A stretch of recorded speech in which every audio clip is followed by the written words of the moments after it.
हरे कृष्ण दोस्तों, स्वागत है आपका आपके अपने चैनल में भक्ति है मुक्ति। आप सभी भक्तजनों को नवरात्रि की हार्दिक शुभकामनाएं। आज दुर्गा माता के 5वें स्वरूप की पूजा की जाती है, जो है स्कंद माता।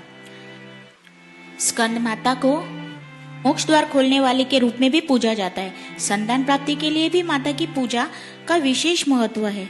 इस दिन कुछ खास उपाय करने से निसंतान को संतान की प्राप्ति होती है तथा संतान संबंधी सभी समस्याओं का निवारण आता है। पौराणिक कथाओं के अनुसार इस दिन नारंगी वस्त्र धारण करने चाहिए।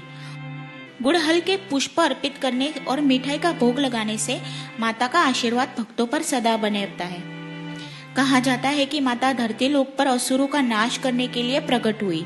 माता को लेकर कई कथाएं काफी प्रचलित है। धार्मिक ग्रंथों की माने तो कथा के बिना उपवास अधूरा है। कथा का श्रवण अवश्य करना चाहिए। पौराणिक ग्रंथों में स्कंद माता को लेकर एक कथा काफी प्रचलित है।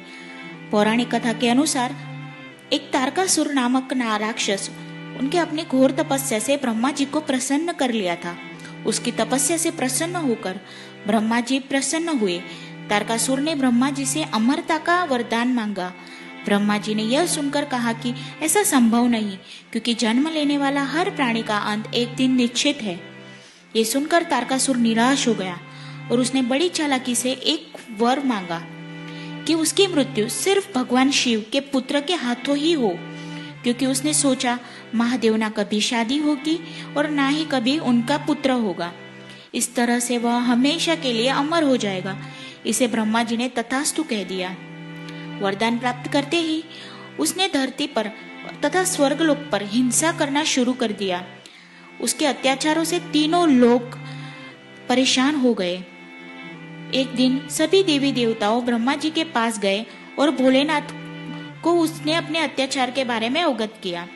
इसके पश्चात भोलेनाथ ने माता पार्वती से विवाह किया। विवाह के बाद माता को पुत्र अवतरित हुआ, जिसका नाम कार्तिकेय तथा स्कंद था। स्कंद ने तारकासुर का वध किया।